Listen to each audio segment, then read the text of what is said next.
கர்த்தருடைய பரிசுத்த நாமத்திற்கு மகிமை உண்டாகட்டும். இந்த நாளிலும் இயேசுவை போல் மாறுவது எப்படி என்கிற தலைப்பின் கீழே நாம் தியானிக்கப் போகிறோம்.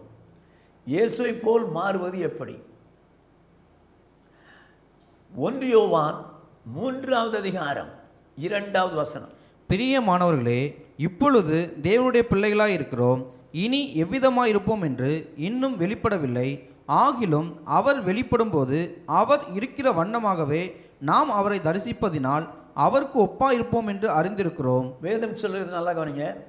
பிரியமானவர்களே, இப்பொழுது நாம் தேவனுடைய பிள்ளைகளாக இருக்கிறோம். அப்படியான முன்னால் எப்படி இருந்தோம்? சாத்தானுடைய பிள்ளைகளாக இருந்தோம். 1 யோவான் 3வது அதிகாரம் 10வது வசனத்தில் தேவனுடைய பிள்ளைகளினார் என்றும் பிசாசின் பிள்ளைகளினார் என்றும் என்று எழுதியிருக்கிறது. அப்படியானால் பிசாசுக்கு பிள்ளைகள் இருக்காங்க. பிசாசுக்கு பிள்ளைகள் யார் என்று 8வது வசனம் சொல்லும். பாவம் செய்கிறவன் பிசாசினால் உண்டான். அப்போ எல்லாரும் பாவம் செஞ்சோம். தேவனுக்கென்று படைக்கப்பட்ட நாம் எல்லாரும் பாவம் செஞ்சு பிசாசின் மக்களாக மாறிட்டோம். ஆனால் தேவனோ நம்மை நேசித்து நம்மை மீட்கும்படிக்கு அவருடைய பிள்ளைகளாய் மாற்றும்படிக்கு அவர் என்ன செஞ்சார்? தேவன் தம்முடைய சொந்த குமாரனை இந்த உலகத்திற்கு நமக்காக அனுப்பினார். நம்மை அவர் தேவனுடைய பிள்ளைகளாக மாற்ற குமாரனை அனுப்பினார். அவர் இந்த பூமியிலே வந்து பாவம் இல்லாது வாழ்ந்து நம்முடைய பாவங்களுக்காக அடிக்கப்பட்டார், நொறுக்கப்பட்டார். மனிதனுடைய நாற்றம் பிடித்த உமிழ்நீரை கன்னத்தில் வாங்கினார். தாடி மயிரை இழுத்து அவரை வேதனைப்படுத்தினாங்க, குட்டினாங்க, முட்களிடம் சுட்டினாங்க, அடிக்கப்பட்டார். முதுகு ஏர் உழுத நிலம்போல் ஆகத்தக்கதான அளவுக்கு அவர் நொறுக்கப்பட்டார். கள்ளர்களுக்கு மத்தியிலே தொங்கவிடப்பட்டார். 3 ஆணிகளால் கடவப்பட்டார். தாகமாயிருக்கிறேன் என்று சொன்னார். என் தேவனே என் தேவனே ஏன் என்னை கைவிட்டீர் என்று கதறினார். நமக்கு பாதாளத்தில் இறங்கி 3ஆம் நாள் உயிரிழந்தார். இத்தனை பாடுகள் பட்டது எதற்காக? நீங்களும் நானும் சாத்தானுடைய பிடியில் இருக்கிற உங்களை என்னையும் மீட்டு தேவனுடைய மக்களாய் மாற்றுவதற்கு. அப்போ எப்படி தேவனுடைய மக்களாய் மாறுகிறார்கள்? வேதம் சொல்லுகிறபடி எந்த மனுஷன் தன்னுடைய பாவத்தை உணர்ந்து, ஐயோ இயேசு எனக்கு இத்தனை பாடுபட்டு ரத்தத்தி மரித்தாரே, உயிரோடு எழுப்பினாரே, இயேசுவே நான் ஒரு பாவி, என் பாவங்களெல்லாம் மன்னியும் அப்படின்னு சொல்லி மனஸ்தாப்பட்டு கேட்கும்போது தேவன் மன்னிக்கிறார். மன்னித்த பிறகு நாம் அவருடைய பிள்ளைகள் ஆகிறது எப்படி என்று சொல்லி கலாத்தியர் 3:26-27 இருக்கும். ஞானஸ்நானம் பெறும்போது, கிறிஸ்துவுக்குள் வரும்போது நாம் அவருடைய பிள்ளைகளாய் மாறுகிறோம். ஆகவே இந்த யோவான் சொல்லுகிறார், இப்பொழுது நாம் தேவனுடைய பிள்ளைகளாக இருக்கோம். அப்படின்னா யார்? மனம் திரும்பி பாவ மன்னிப்புக்கு ஞானஸ்நானம் பெற்றவங்களாம் தேவனுடைய பிள்ளைகள். ஓகே, நல்லா கவனிச்சுங்க. இப்பொழுது நாம் தேவனுடைய பிள்ளைகளாக இருக்கிறோம். அப்போ ரட்சிக்கப்படாத யாராவது இருந்தால் நம்மெல்லாம் தேவனுடைய பிள்ளைகள் ஏமாத்திக்கிறாதீங்க. அது வந்துட்டு சாத்தானுடைய பிள்ளைகள்ங்கிறது அர்த்தம். யார்? பாவம் செய்றவங்க. ஓகே, ஆனால் இங்கே என்ன எழுதியிருக்கிறது? இப்பொழுது நாம் தேவனுடைய பிள்ளைகளாக இருக்கிறோம். அப்போ மீட்கப்பட்டு ஞானஸ்தானத்தில் உடன்படிக்கை பண்ணப்பட்டோம். நாம் தேவனுடைய பிள்ளைகளாக இருக்கிறோம். இனி எவ்விதமாக இருப்போம் என்று இன்னும் தெரியவில்லை. ஆகிலும் இயேசு வரும்போது வேதம் சொல்லுது, அவர் வரும்போது அவர் இருக்கிற வண்ணமாகவே நாம் அவரை தரிசிப்போமா. அப்படின்னா எப்படி தரிசிப்போம்? அவர் எப்படி வருகிறாரோ அப்படியே அவர் வருகிற வண்ணம், அவர் எப்படி வருகிறாரோ அந்த வண்ணமாக, அந்த அழகாக நானும் நீங்களும் அவரை தரிசிக்க போவோம். எப்படி, எந்த மாதிரி வரப்போகிறார்? அவர் எந்த வண்ணத்தில் வரப்போகிறார்? சில உள்ளவங்க தான் சொல்லுவாங்க, அழகாக இருக்கிறேன்னு சொன்னாங்க அப்படின்னு சொல்ல மாட்டாங்க, வண்ணமாக இருக்கிறேன்வாங்க. அழகத்தான் அப்படி சொல்லுது. அப்போ இயேசு எந்த மாதிரி வண்ணத்தில் வரப்போகிறாரு? வேதம் சொல்கிறது, லூக்கா சுவிசேஷம் 9வது அதிகாரம் 26வது வசனம். என்னை குறித்தும் என் வார்த்தைகளை குறித்தும் எவன் வெட்கப்படுகிறானோ அவனை குறித்து மனுஷகுமாரனும் தம்முடைய மகிமையோடும் பிதாவின் மகிமையோடும் பரிசுத்த தூதர்களின் மகிமையோடும் வரும்போது வெட்கப்படுவார்.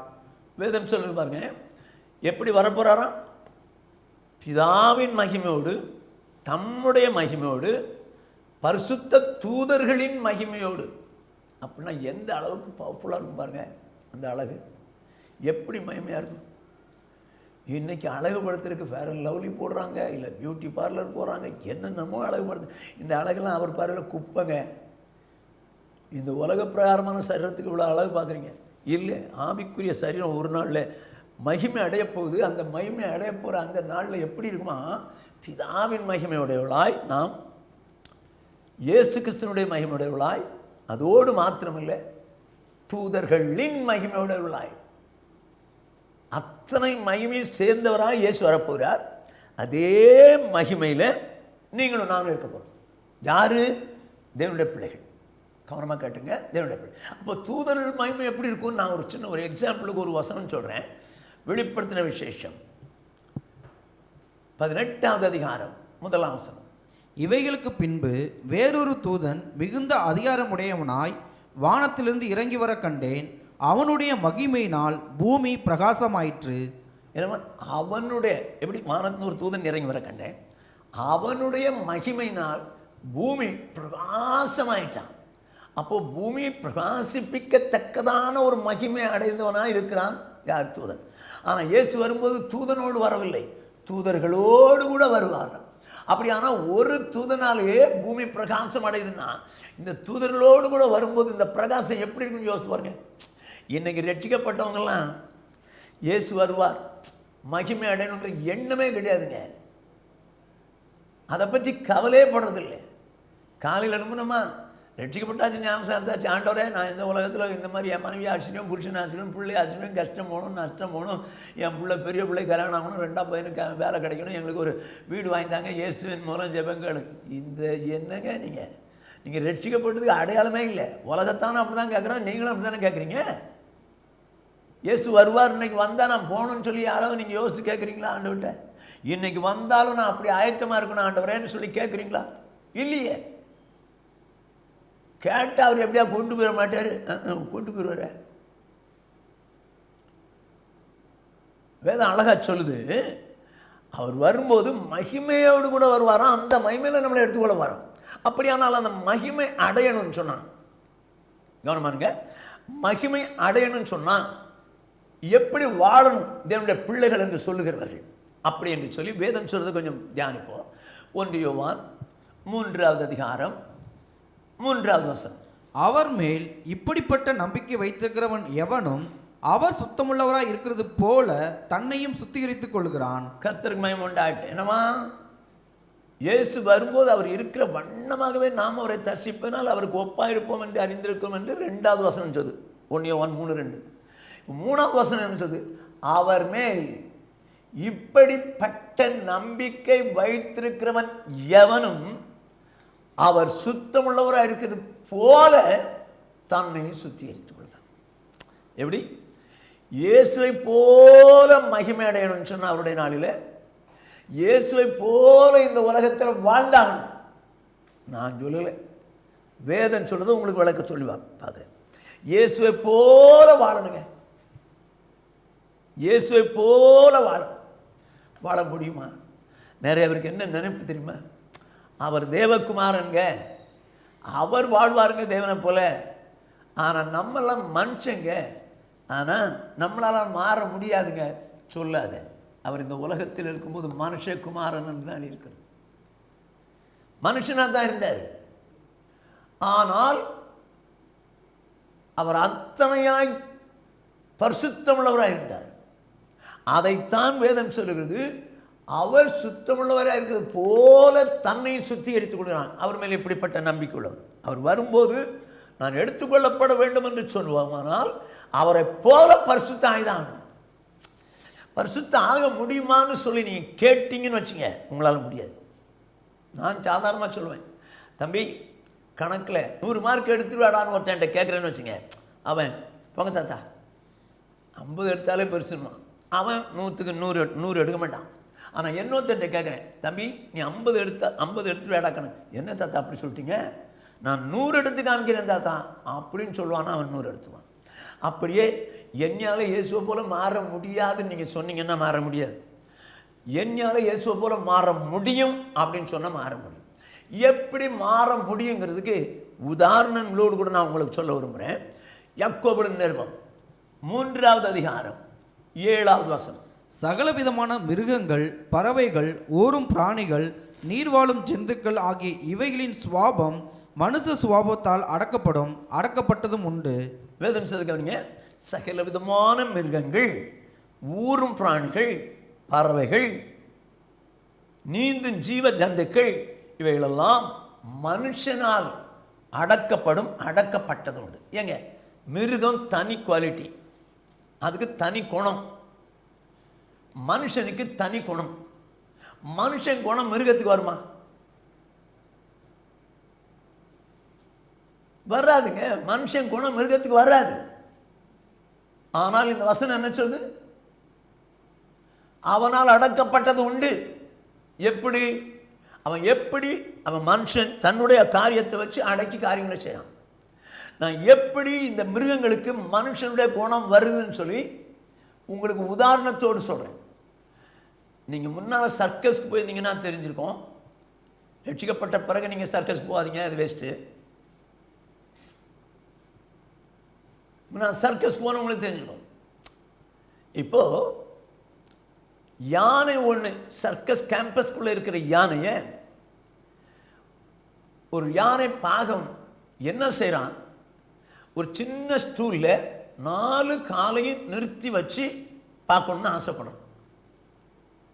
ஒரு ஸ்டூலில் யானையினுடைய 4 காலையும் அதில் நிற்க வச்சு இந்த யானை ஸ்டூலில் நிற்கணும். அந்த எண்ணத்தை யார் வச்சிருக்கிறது? யானை பாகம். இப்போ இந்த யானையால் அந்த 4 காலையும் ஸ்டூலில் வச்சு நிற்க முடியுமா? முடியாது. ஒரே ஒரு காலை வச்சா கூட பட்டார்னு உடஞ்சிடும். ஏன்னா அதனுடைய வெயிட் அப்படி இருக்க, நீங்கள் சர்க்கஸில் பார்க்கும்போது பார்த்துருப்பீங்க, ஒரு ஸ்டூலில் 4 காலும் நிற்க வச்சு யானை நின்றுது. எப்படி நினைச்சது? இது மனுஷன் எண்ணமா இல்லை யானையினுடைய எண்ணமா? யானைக்கு அந்த எண்ணம் வராது. மனுஷன், இந்த யானை பாகன் தன்னுடைய எண்ணத்தை இந்த ஸ்டூலில் இப்படி நிறுத்தி வைக்க வேண்டும் என்ற எண்ணத்தை உடையவனாக இருந்து அதுக்கு ட்ரைனிங் கொடுத்தான். ட்ரைனிங் கொடுக்க ஒரே நாளில் அந்த ட்ரைனிங்கில் முடிஞ்சிடாது.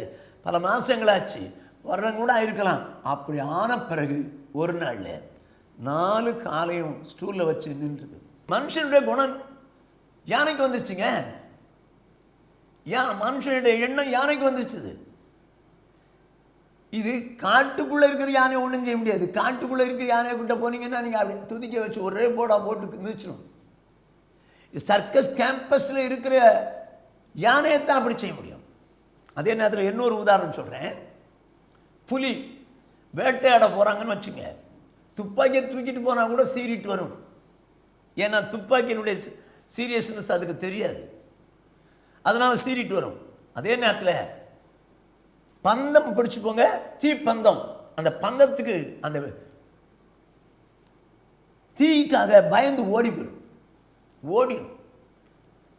அதே புலியை காட்டுக்குள்ளேருந்து பிடிச்சிட்டு வந்து சர்க்கஸ் கேம்பஸ்குள்ளே வச்சிடலாம். இப்போ இந்த புலிக்கு ட்ரைனிங் கொடுக்குறாங்க. பெரிய ரிங், அந்த ரிங்கில் தீ பந்தம் உள்ள அந்த பந்தங்களை கொளுத்தி வச்சிடறான். தீ எரியுது. ஒருத்தன் அந்த ரிங்கை பிடிச்சிருக்கிறான். சர்க்கஸ் மேன் இருக்கிறானே, அவன் என்ன பண்ணுறான்? சட்டார்னு சொல்லி சாட்டையை வெறுமனை அதை புலி மேலே அடிக்க மாட்டான்.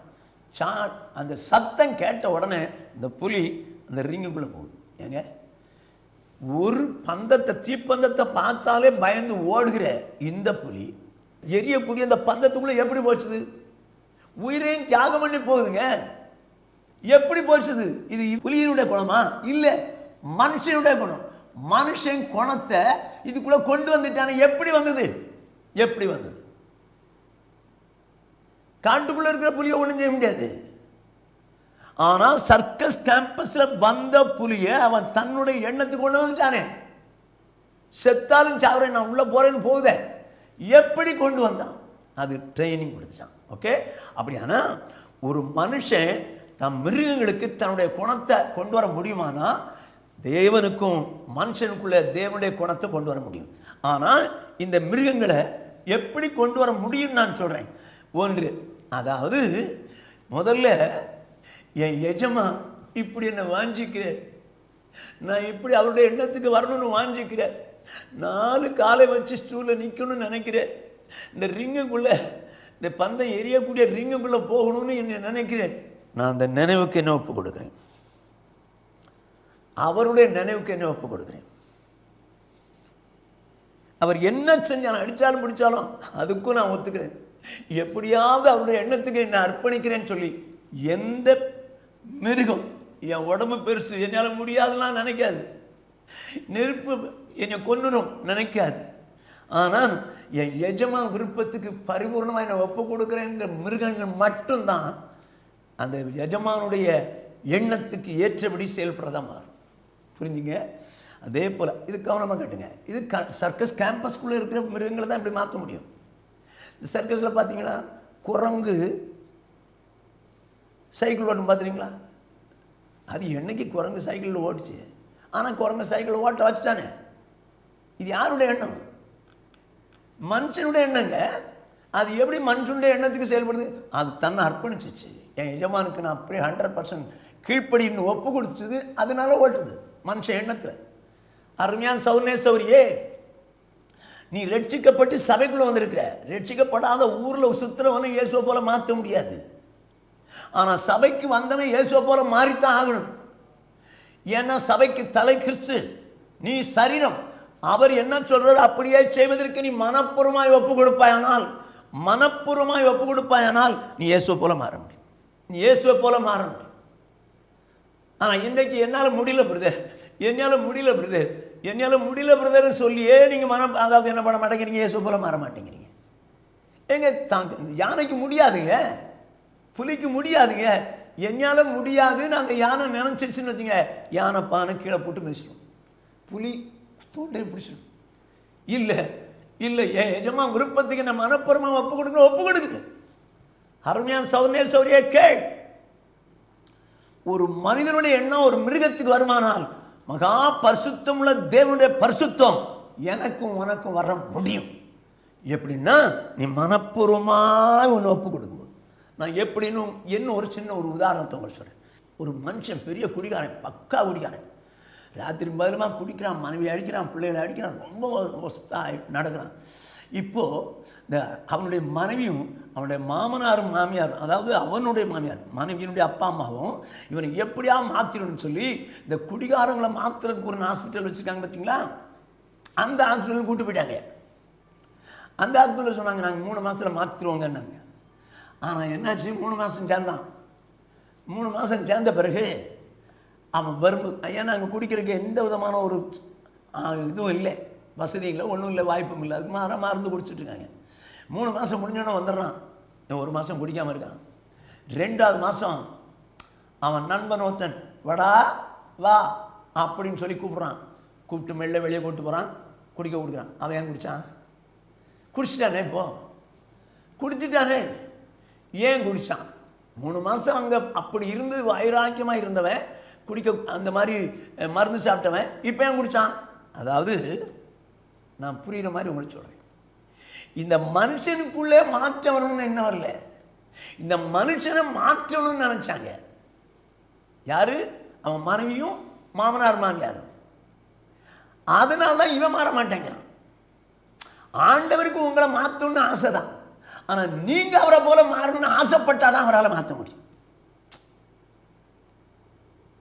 அப்படின்னா இந்த மனுஷன், இந்த குடிகாரனை ஒரு யோசிக்கிறான், சே நம்ம எவ்வளவு குடிச்சு எடுத்து என் மனைவி அடித்து துன்பப்படுத்துகிறேன், என் பிள்ளைகளெல்லாம் காயப்படுத்துகிறேன், பணமெல்லாம் போகுது, இப்படி நான் நாசமாக போயிட்டேனேன்னு ஒரு கன்விக்ஷன் வந்துட்டான்னு வச்சுங்க. வந்தவன் சொல்கிறான், சே என்னை குடிக்கூடாதா அப்படின்னு சொல்லி தம்மான விட்டு சொல்கிறேன், இப்போ எனக்கு ஆசைம்மா, இனிமே குடிக்காமல் வாழணும்னு ஆசைப்படுறேன், என்னை எப்படியாவது சேர்த்து விட்டு என்னை மாற்றி விட்டுருமான்னு சொல்லி அவன் குடிக்கக்கூடாதுன்னு ஆசைப்பட்டு மனைவிட்ட கேட்குறான். இப்போ மனைவியும் மனைவியுடைய அப்பா அம்மாவும் பணத்தை செலவழித்து அங்கே கொடுக்குறாங்க, அவங்க சேர்க்குறாங்க. அங்கே டாக்டர்ஸ் அவங்களுக்கு சரியாக கொடுக்குறாங்க மருந்து, அதை குடிக்கிறான், அதை சாப்பிட்றான். அவங்க கொடுக்குறதெல்லாம் வச்சு 3 மாதத்தில் வெளியே வரான். அப்போ சொல்லி கொடுக்குறாரு டாக்டர், இந்த பாரு வேண்டாத நண்பர்கள் வந்தால் சேர்ந்துடாத, உன்னை கூப்பிட்டு போயிடுவான், சேராத அப்படின்னு சொல்லி அனுப்புகிறேன். இப்போது ஒன்று, அந்த மனுஷன் குடிக்கவே இல்லைங்க. இப்போ குடி அப்படியே 100% விட்டுட்டான். ஏன் விட்டான்? 1, நான் குடிக்கக்கூடாது என்று சொல்லி தீர்மானித்தான். 2, டாக்டர் சொன்னபடி நான் செயல்பட வேண்டும் என்று எண்ணுகிறான். 3, வேண்டாத நண்பர்களை விலக்குகிறான். அது நிமித்தமாக இப்போ அவன் குடிக்கிறேன். அதே போல என் ஆண்டவராக இயேசு கிறிஸ்துவுக்கு நீ மனப்பூர்வமாய் ஒப்பு கொடுப்பாயானால், நான் இயேசுவை போல மாறணுங்கிற எண்ணம் எனக்கு வேணும். என்ன ரெண்டாவது, இயேசு என்ன சொன்னாலும் செய்வேன்னு சொல்லு, இயேசு வேண்டாங்கிறவங்களை நான் வளர்க்கிறேன்னு சொல்லு, உன்னால நிச்சயமா இயேசுவை போல மாற முடியும். இயேசுவை போல மாற முடியும். யோவானை குறித்து வேத அழகா சொல்லும் வெளிப்படுத்தின விசேஷத்தில் தலைப்புல திவ்ய வாசகனாகிய யோவானுக்கு வெளிப்படுத்தின விசேஷம் அப்படின்னா இயேசுவை போல மாறினான் யோவான். அவனுக்கு தான் மாற முடியுமா? ஒன்னால மாற முடியாதா? அவன் வாஞ்சித்தான் மாறிட்டான். உனக்கு வாஞ்சி நிச்சயம் மாறுவ. அப்படியானால் இயேசுவை போல மாறுகிறவன் என்ன செய்யணும்? வேதம் சொல்லுது, ஆமோஸ் தீர்க்கதரிசியின் புத்தகம் 3வது அதிகாரம் 3வது வசனம், 2 பேர் ஒருமனப்பட்டிருந்தால் ஒழிய ஒருமித்து நடந்து போவார்களோ? என்னமா 2 பேர் ஒருமனப்பட்டிருந்தால் ஒழிய ஒருமித்து போவார்களோ? முதல்ல நீங்க இயேசுவை போல மாறணும்னா ஃபர்ஸ்ட் பாயிண்ட் நீங்க நினைக்க வேண்டியது, நான் இயேசுவை போல மாறணும்னு விரும்புறேன்னு சொல்லி ஆண்டவர்கிட்ட சொல்லுங்க. இயேசுவை போல மாறுறேன், எனக்கு அந்த விருப்பம் இருக்கு, எப்படியா மாற்றிருங்க ஆண்டவரே, எப்படியாவது உங்களை போல மாற்றிருங்க ஆண்டவரே அப்படின்னு உங்க விருப்பத்தை உடையவங்களா இருக்கணும். நீங்க அப்படி விரும்பணும். அப்படி விரும்புறவங்க வேதம் இது, இப்ப அவரை போல மாறணும்னா அவரோடு கூட நீங்க எசஞ்சு நடக்கணும். வேதம் இது 2 பேர் ஒரு மனப்பட்டால் ஒழிய ஒருமித்து நடப்பார்கள். அப்ப 2 பேர் ஒரு மனப்பட்டாதான் நடக்க முடியும். இப்ப இயேசுடைய மனதோடு கூட நானோ நீங்களோ அந்த ஒரு மனப்பட்டாதான் அவருடைய மனதோடு கூட நம்ம ஒரு மனப்பட்டா ஒருமித்து போக முடியும். கவனமா கேட்டுங்க. இப்ப அவருடைய மனசுல உள்ளது என்ன? அது எப்படி தெரியும்? அவருடைய மனசோடு கூட ஒருமித்து போனாதான் தெரியுமா? அவருடைய மனசுல இருக்கிறபடி அவர் போறாரு. அப்ப அதே போல நாம அவருடைய மனசுல இருக்கிறது என்ன? ஒரு மனுஷன் வெளிநாட்டில் இருந்து தன் மனைவிக்கு லெட்டர் போடுறான், தன்னுடைய உள்ளத்தின் எண்ணத்தெல்லாம் கொட்டி எடுக்கிறான், எழுதிட்டான். இப்போ அந்த மனைவிக்கு அவன் மனசுல இருந்தது தெரிஞ்சுதா? எப்படி தெரிஞ்சது? அவன் எழுதின லெட்டரில். அப்படியே இயேசு கிறிஸ்துவினுடைய மனசுல இருக்கிறது எப்படி தெரியுது தெரியுமா ஜனங்களுக்கு? நான் உங்களுக்கோ எனக்கோ வேதம் சொல்லுங்க. வேதத்தில் எழுதப்பட்டது இயேசுவினால் சொல்லப்பட்டது அவருடைய மனதில் உள்ளது. அருமையான சௌனே சௌரியே, நீ இயேசுவோடு கூட ஒருமனப்பட வேண்டுமென்றால் அவருடைய வசனத்தின்படியே வாழ்றதுக்கு உன்னை ஒப்புக்கொடு. அவரோடு இசைந்து போறதுக்கு மனப்பூர்வமாக ஒப்புக்கொடு. ஆண்டவரே நீங்க என்ன சொன்னாலும் கேட்ப ஆண்டவரே சொல்லு. வேதம் சொல்லுது 1 கொரிந்தியர் 6வது அதிகாரம் 17ஆம் வசனம், அப்படியே கர்த்தரோடு இசைந்திருக்கிறவனும் அவருடனே ஒரே ஆவியாயிருக்கிறான். என்ன எழுதியது? கர்த்தரோடு இசைந்திருக்கிறவனும் அவருடனே ஒரே ஆவியாக இருக்கிறான். அப்படியானா 2 பேர் ஒருமனப்படுறாங்க. இயேசுவும் மனுஷனும் ஒருமனப்பட்டு இசைந்து போகும்போது என்ன ஆயிடுறாங்கன்னா அவருடைய ஆவி மனுஷனுக்குள்ள வருதான், அவருடைய ஆவி மனுஷனுக்குள்ள வந்துடுது. இப்ப இந்த யானை பாகனோடு கூட இசைந்து போவதற்கு தன்னை ஒப்பு கொடுத்ததுனாலே மனுஷனுக்குள்ள இருந்த ஆவி யானைக்கு வந்துச்சு. இந்த புலி தன்னுடைய எண்ணங்களெல்லாம் விட்டுட்டு மனுஷனுடைய எண்ணத்துக்கு தன்னை ஒப்பு கொடுத்ததுனாலே மனுஷனுடைய எண்ணத்துக்கு வந்துடுச்சு. குரங்கு மனுஷனுடைய எண்ணத்துக்கு தன்னை ஒப்பு கொடுத்ததுனாலே மனுஷனுடைய எண்ணம் வந்துடுச்சு.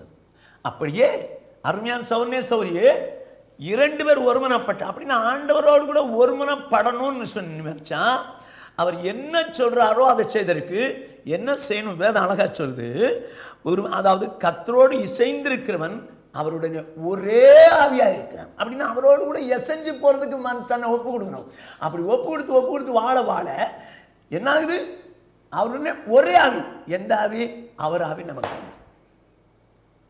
அவருடைய எண்ணங்கள் நம்மகிட்ட வந்துடுது. இப்ப இயேசு கிறிஸ்துவினுடைய ஆவி, இயேசு கிறிஸ்துவினுடைய எண்ணம் இவன்கிட்ட வந்துருச்சு. எப்படி? எசைஞ்சு போறதுக்கு மனப்பூர்வமா போகணும். அவ்வளவு வீசிங் இல்லைங்க. எசைஞ்சு போறது ஒண்ணு அவ்வளவு வீசி கிடையாது.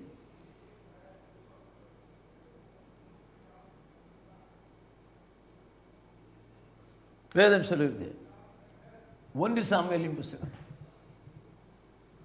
18வது அதிகாரம் 1ஆம் வசனம், அவன் சவுலோடே பேசி முடிந்த பின்பு யோனத்தானுடைய ஆத்மா தாவீதின் ஆத்மாவோடே ஒன்றாய் இசைந்திருந்தது. யோனத்தான் அவனை தன் உயிரைப் போல சிநேகித்தான். கர்த்தருக்கு மகிமை உண்டாகட்டும். என்னமா? யோனத்தானுடைய ஆத்மா தாவீதினுடைய ஆத்மாவோடு ஒன்றாய் இசைந்திருந்தது. ஓகே, எப்படி ஒன்றாய் இசைந்திருந்தது? யோனத்தான் தாவீதை தன் உயிரை போல சிநேகித்தான். அருமையான சௌரியே சௌனே கேள், நீ இயேசுவோடு இசைஞ்சு போகணும், அவருடைய மனசோடு கூட ஓமனமும் ஒன்றித்தோன்னா என்ன செய்யும் தெரியுமா? இயேசு நீ உயிரா நேசிச்சாதான் முடியும். ஏதோ சொல்றாரு நான் கேட்போம் அப்படின்னு அவங்களால முடியாது.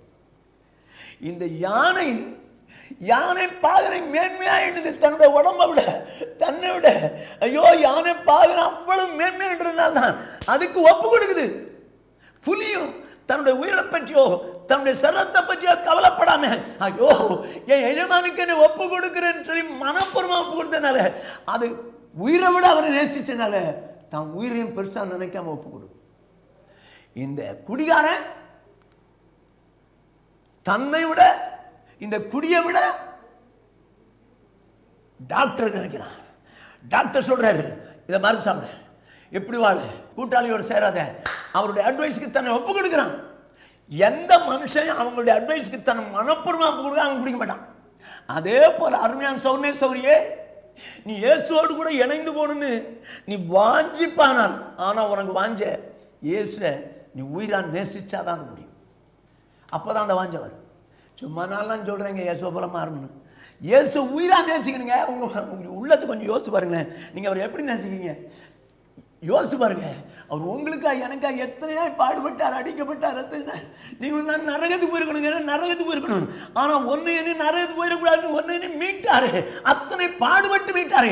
இத்தனை அன்புக்கு என்னை ஒப்பு கொடுக்குறேன், அடிமையாக்குறேன் அப்படின்னு சொல்லி ரட்சிக்கப்பட்ட நீ அவர் மேலே ஒரு அன்பு வச்சு நீங்கள் என்ன சொன்னாலும் கேட்குறேன் ஆண்டவரே, உங்களோடு நான் எசைஞ்சு போகிறேன் ஆண்டவரே, நான் இயேசுவை போல மாறித்தான் ஆகணும்னு சொல்லி நீ அர்ப்பணிப்பாயனால் என் தேவன் நிச்சயம் உன்னை இயேசுவை போல மாற்றுவார். ஃபர்ஸ்ட் பாயிண்ட், இயேசுவை போல மாறணும்னு சொன்னால், நான் இயேசுவை போல மாறணுங்கிற ஏக்கமுடையவளாய், வைராக்கியமுடையவளாய், அந்த எண்ணத்தில் நாளுக்கு நாள் மேலோங்கினவளாய் அவரோடு கூட எசைஞ்சு போகணும். அவரோடு கூட எசைஞ்சு போகணும். உயிரா நேசிக்கிறவங்களால் தான் எசைஞ்சு போக முடியும். இயேசுவை போல மாற வேண்டும்ங்கிற எண்ணம் ஒன்று வேணும். ரெண்டாவது, நான் இயேசுவை போல பாவம் இல்லாமல் வாழணுங்கிற எண்ணம் வேணுங்க. இயேசுவை போல நான் பாவம் இல்லாமல் வாழணுங்கிற வைராக்கியம் உங்களுக்கு வேணும். வேதம் சொல்லுகிறது, யோவான் எழுதின சுவிசேஷம் 8வது அதிகாரம் 46வது வசனம், என்னிடத்தில் பாவம் உண்டென்று உங்களில் யார் என்னை குற்றப்படுத்தக்கூடும்? நான் சத்தியத்தை சொல்லியிருக்க நீங்கள் ஏன் என்னை விசுவாசிக்கிறதில்லை? அருமையானவர்களே, இயேசு சொல்கிறார், என்னிடத்தில் பாவம் உண்டென்று உங்களில் யார் என்னை குற்றப்படுத்தக்கூடுன்றார். அப்படியானால் இயேசு எப்படிப்பட்டவர்? பாவம் இல்லாதவர். அவர் பாவம் இல்லாதவருங்க. இயேசுவை போல பரிசுத்தாகணும் தான் வசனது. அப்ப அவர் பாவம் இல்லாதவர். அப்படியானால் இயேசுவை போல மாற வேண்டும் என்று சொல்கிறவர், நான் பாவம் செய்ய மாட்டேன் என்கிற எண்ணமுடையவனாய் மாறணும். இந்த குடிகாரர் இருக்கிறான், டாக்டர்கிட்ட போனான், டாக்டர் சரியாக்குறாரு, அவனை வீட்டுக்கு அனுப்புறாரு. இப்ப அவனை நான் குடிக்க மாட்டேன் அப்படின்னு அவனே தீர்மானிக்கிறான். குடிக்க மாட்டேன். முதல்ல குடிக்கக்கூடாது நான் தீர்மானம் பண்றேன்றான். ரெண்டாவது, நான் குடிக்க மாட்டேன் என்று தீர்மானிக்கிறான். அதனால தான் அவன் குடிக்க முடியல. டாக்டர் சொன்னதுக்காக செஞ்சிருந்தானே திரும்ப போய் குடிச்சுவான். இல்லை, நான் குடிக்க மாட்டேன், அந்த தப்பு பண்ண மாட்டேன்னு தீர்மானிக்கிறேன். அருமையானவர்களே, இந்த தேவனுடைய பிள்ளைகள் இயேசுவை போல மாறணும்னா நான் பாவம் செய்ய மாட்டேங்கிறத தீர்மானிக்கணும். 2. ஆனால் இந்த சாத்தான் இருக்கிறானே, சாத்தான் எதிரியான சாத்தான், அவன் நம்மளை பாவம் செய்ய வச்சிடணும்னு பார்ப்பான். அதாவது சாத்தானால ஒரு மனிதன் பாவம் செய்ய வைக்க முடியாது. நல்ல கவனமாக கேளுங்க. பாவம் செய்ய வைக்க முடியாது. சாத்தான் இப்படி பண்ணிட்டான் பாஸ்டர், சாத்தான் இப்படி பண்ணிட்டான் பிரதர், அதனால தான் பிரதர் இப்படி பண்ணிட்டேன். சாத்தான் பண்ணவே முடியாதுங்க. சாத்தானுக்கு பாவம் செய்ய வைக்க முடியாது. அவன் என்ன செய்வான்? தூண்டுவான். வேதம் சொல் பாவம் செய்ய தூண்டுவான். நம்ம பாவத்திலிருந்து விலகி வந்துட்டோம், சபைக்குள்ளே இருக்கிறோம். பாவம் செய்ய தூண்டுவானே தவிர பாவம் செய்ய வைக்க முடியாது. தூண்டின பிறகு பாவம் செய்கிறதோ செய்யாமல் வைக்கிறதோ நம்ம கையில் தான் இருக்குது. இப்போ நான் உதாரணமாக சொல்கிறேன் பாருங்கள். யோவான் எழுதின சுவிசேஷம் 13வது அதிகாரம் 2வது வசனம். சீமோனின் குமாரனாகிய யூதாஸ் காரியோத்து அவரை காட்டிக் கொடுக்கும்படி பிசாசானவன் அவன் இருதயத்தை தூண்டின பின்பு அவர்கள் போஜனம் பண்ணி கொண்டிருக்கையில். ஓகே, என்னவா? பிசாசானவன் இயேசுவை காட்டிக் கொடுக்கும்படி யூதாஸ் காரியத்தினுடைய இருதயத்தை தூண்டினான். தூண்டதாங்க செய்ய முடியும். செய்யறது செய்யாது நம்ம கையில் தாங்க இருக்குது. அருமையான சௌரிய சௌரியா, நீ ரட்சிக்கப்பட்டு ஞானஸ்நானம் எடுத்து பரிசுத்தாய் பெற்று சபைக்குள்ள இருக்கிறது உண்மைதான். பாவம் இல்லாமல் வாழணும்னு நினைக்கிறா.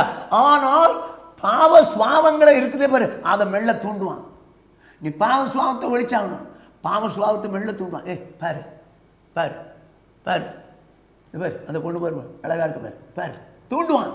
அவனால் தூண்ட தான் முடியும். இப்போ பார்க்கறது பார்க்காது யார் கையில் இருக்கு படா அப்படின்னு சொல்லி சாத்தானை எழுத்து நின்னீங்கன்னா பார்க்க மாட்டீங்க. இல்லை சினிமா மொபைலில் பார்க்குறீங்க.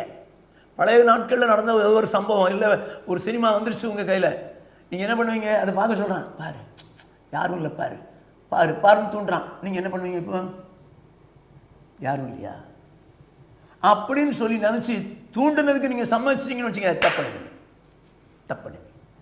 அருமையான சௌரியா நல்லா கொஞ்சம் அவனால் தூண்ட தான் முடியும்.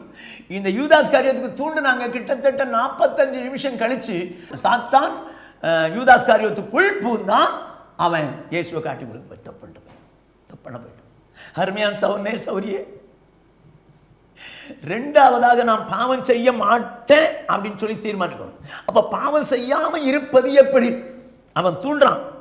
இப்போ உங்களால பாவம் செய்யாம இருக்கணும். எப்படி பாவம் செய்யாம இருக்கு? லூக்கா சுவிசேஷம் 10வது அதிகாரம் 19வது வசனம். இதோ சர்ப்பங்களையும் தேள்களையும் மிதிக்கவும் சத்ருவினுடைய சகல வல்லமையையும் மேற்கொள்ளவும் உங்களுக்கு அதிகாரம் கொடுக்கிறேன், ஒன்றும் உங்களை சேதப்படுத்த மாட்டாது. கர்த்தருக்கு மகிமை உண்டாகட்டும். என்னவா? இயேசு தம்முடைய சீஷர்களுக்கு சொல்கிறார், சர்ப்பங்களையும் தேள்களையும் மிதிக்கவும் சத்துருடைய சகல வல்லமையும் மேற்கொள்ளவும் உங்களுக்கு அதிகாரம் கொடுக்கிறேன், ஒன்று உங்களை சேதப்படுத்த மாட்டார். அப்போ சாத்தானுடைய காரியங்களை மேற்கொள்ள கர்த்தர் நமக்கு அதிகாரம் கொடுக்கிறார். நீங்களும் நானும் அதிகாரம் பெற்றவங்க. நீங்களும் நானும் அதிகாரம் பெற்றவங்க. சாத்தானை மேற்கொள்ள அதிகாரம் பெற்றவங்க. ஆனா உங்களுக்கு அந்த அதிகாரத்தை யூஸ் பண்ண தெரியலையே. அதனால தான் தோத்து போறீங்க. அவன் தூண்டுற உடனே அவனோடு கூட சேர்ந்து நீங்களும் பாவம் செஞ்சு போறீங்க. உங்களுக்கும் எனக்கு அதிகாரம் கொடுத்திருக்கிறாருங்க. சாத்தானை மேற்கொள்ளத்தக்கதான ஒரு அதிகாரத்தை கொடுத்திருக்கிறார். நான் ஒரு சின்ன உதாரணம் உங்களுக்கு சொல்றேன். சென்னையில் 1000 விளக்கு பகுதி, 1000 லைட்ஸ் பகுதியில் இருக்கக்கூடிய போலீஸ் ஸ்டேஷனில் உள்ள ஒரு போலீஸ் கான்ஸ்டபிளுக்கு உடல் நலம் இல்லை. வச்சுக்கோ, சின்ன உதாரணம் தான் சொல்கிறேன். அந்த போலீஸ் கான்ஸ்டபிள் கிட்டத்தட்ட 6 மாதம் மெடிக்கல் கிரவுண்டில் லீவில் இருந்தார். 6 மாதம் முடிச்சுட்டு மெடிக்கல் ஃபிட்னஸ் சர்டிஃபிகேட்டோடு கூட வரார், போலீஸ் ஸ்டேஷனுக்கு வரார். அங்கே இருக்கிற போலீஸ் இன்ஸ்பெக்டர் கேட்குறாரு, சார் 6 மாதமாக நான் உடம்பு சொல்லாமல் இருந்தேன், ரொம்ப பலவீனமாக இருக்கிறேன் சார், எனக்கு ஏதாவது ஒரு லைட் டியூட்டி போட்டு கொடுங்க சார், எங்கேயாவது ஒரு இடத்துல சிக்னலில் உட்காந்துருக்கிற மாதிரி ஒரு லைட் டியூட்டி போட்டு கொடுத்துருக்குங்க சார் அப்படின்னு கேட்குறேன். அப்போ அந்த இன்ஸ்பெக்டர் சொல்கிறாரு, இந்த மாதத்தை ரோஸ்டர்லாம் நான் போட்டுட்டேன், இதை என்னால் மாற்ற முடியாது, நீ ஒன்று செய், மேலே அசிஸ்டன்ட் கமிஷனர் இருக்கிறார், ஏசி அசிஸ்டன்ட் கமிஷனர் இருக்கிறார், அவர்கிட்ட போய் நீ ரிக்வெஸ்ட் பண்ணிக்கோ, அவர் உனக்கு ஒரு ரூபா போட்டால் நீ போய் உட்காந்துக்க அப்படின்ட்டு. இந்த ஆள் என்ன பண்ணிட்டார், இந்த போலீஸ்காரரு அசிஸ்டன்ட் கமிஷனர்கிட்ட போனார். அதாவது ஏசின்னு சொல்லுவாங்க அசிஸ்டன்ட் கமிஷனர். அவர்கிட்ட போனார். அவர்கிட்ட போய், ஐயா நான் மெடிக்கல் கிரவுண்டில் 6 மாதம் லீவில் இருந்தேன், இப்படி உடம்பு இல்லாமல் இருந்தேன் ஐயா, இப்போ கொஞ்சம் பரவாயில்ல, மெடிக்கல் ஃபிட்னஸ் சர்டிஃபிகேட்டோடு கூட நான் வந்திருக்கிறேன், ஒரு சின்ன சாதாரண ஒரு வேலையை போட்டு கொடுங்க ஐயா. நான் இன்ஸ்பெக்டரை கேட்டு பார்த்தேன். அவர் இல்லை, இந்த மாதம் ரோஸ்டெல்லாம் போட்டு முடிச்சிட்டோம், இனிமேல் என்னால் முடியாது, ஐயாட்ட கேளுங்கன்னு சொல்லி உங்கள்கிட்ட அனுப்புனாங்க ஐயா அப்படின்னு சொல்லி அசிஸ்டன்ட் கமிஷனர்கிட்ட சொல்கிறேன். உடனே அப்படியாப்பா உன்னால் முடியல, ஓகே பார்த்தா தெரியுது ரொம்ப ஆள் மெலிஞ்சு தான் இருக்கிற, ஒன்று செய், இந்த அண்ணா மேம்பாலம் பற்றி பார்த்தா அண்ணா ஃப்ளைஓவர், அதில் கீழே ஒரு சிக்னல் இருக்கும்.